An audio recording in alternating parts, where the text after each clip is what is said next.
What is up, everybody? It's Verse here today. So we're going to talk about this drama with the initiative. Microsoft Studio making a new Perfect Dark game. So apparently a lot of the staff, or this article says half of the core dev team of Microsoft Studios Initiative, have apparently quit the company in the past 12 months. And now this is getting a major outrage. We're saying doom and gloom. This game is going to be canceled. Development hell. All the usual doom and gloom topics. And I was like, really? These people left a company in over 12 months, a year. Like, why is this big news? It's like people are saying this game's going to be canceled. All this other nonsense. I'm like, people are leaving in a year's time. It's like that's kind of normal for people to leave a company and leave a company over time. It's like I don't see what the big deal is, but apparently this is the big news in the gaming media, so to say. So people are saying the game is doomed. Another post saying the initial staff reduced by half since Crystal Dynamics' involvement. Gallagher is confident in the team and Crystal Dynamics. Two former devs are unhappy about the slow progress. Perfect Dark is likely still years away. Yeah, I don't know why these people think like a game gets announced is just gonna come out within maybe a 2 years or a few years. Like these games take time to make, especially when they're high budget value games. They take a while to make. I don't know why it's just doom and gloom, but these people had Phil Spencer's name trending, or as you can see in the corner here, Phil Spencer is trending right now because Sony fanboys keep complaining about that he needs to be fired and he just doesn't know how to manage studios. So even Cliff Bleszinski had to jump in.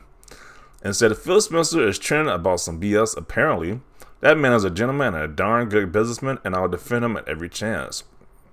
Yeah, so somebody who's actually worked with Phil Spencer, who's been working at Xbox. He's like, he don't know why these people are. His name is trending. It's just some BS. It's like, really, you're really blaming this guy over some people leaving a studio? Like, really? And it's like, and somebody else pointed this out too about people just going on the Xbox hate train right now, because he says Sony delayed 3 major AAA titles in 1 year. No development hell. Yeah, Sony did delay a lot of games. They did delay a few games this year, and nobody said like that these games having issues. Nobody once brought that up, but it's just fine if Sony does it. Sony employees sue for toxic work environments and that studio, no development hell. Yeah, nobody even mentioned that. I'm pretty sure like IGN and maybe I think like 2 other websites probably covered it, but nobody talked about that. They got pending lawsuits about sexual harassment lawsuits, and nobody talks about that whatsoever. They just swept that under the rug. The usual people who do podcasts, they didn't even talk. They didn't even talk about this situation right. They just ignored it. So that's kind of interesting. Sony stripped away Factions 2 from The Last of Us 2. You guessed it. No issues with how The Last of Us didn't have the multiplayer mode, but nobody complained about that whatsoever. It still got 9s and 10s, even won Game of the Year. Bad news about one of almost 40 studios from Xbox is hell. Yeah, they got like 30 plus studios, and this one is we're just hearing information about this one studio having problems, but now it's they can't manage. Xbox can't manage studios, or Phil Spencer he can't control all these studios. Like, it's just funny how this narrative just comes up like this. It's just utterly ridiculous. Let's see what people got to say about this. Yeah, Halo Infinite, when they did the same thing about Halo Infinite reportedly suffered development hell akin to Anthem. They said Halo Infinite had so many issues, but then people voted it the Player's Voice winner. That's the award that the people voted for. That this is the best game of that year. It's like, make it make sense, man. They keep saying these Xbox studios are doing so terribly, but then they get an award like this when they actually win the award for being one of the greatest games of the year. And then let's not forget this one, where this is won a Metacritic title for Best Publisher of the Year for 2021, but yet Xbox can't manage these studios. Like, it's just like, wow, something is not adding up here. I think it's just the usual crowd of Sony fanboys who just want to grasp at anything to make Xbox look bad because they feel so threatened by Xbox. It's just ridiculous. Like this guy says, only people who seem to think Phil Spencer is not a good guy are PlayStation fans. Nobody else in the gaming spirit has that mindset on the guy other than them. The number 1 PlayStation game I'm about to be owned by Xbox. I guess I'd be triggered too if I care about console wars. Yeah.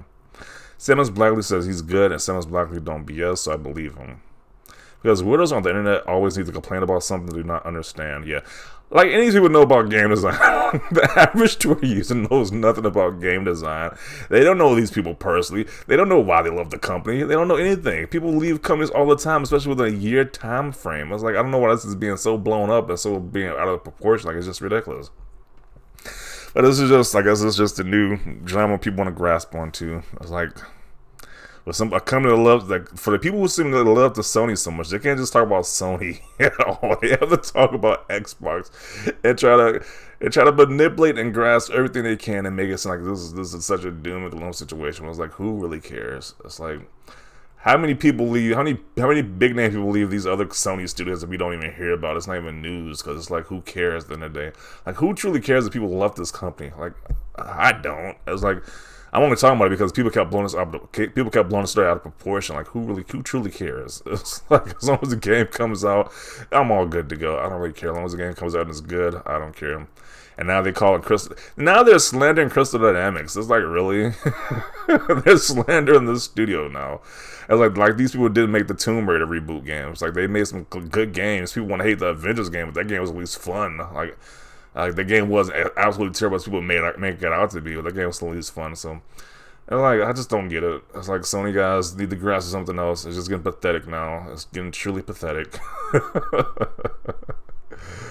It's like, instead of just worshiping Sony, why don't you just hope other games be just as great? I was like, this console wars is stupid. This really is.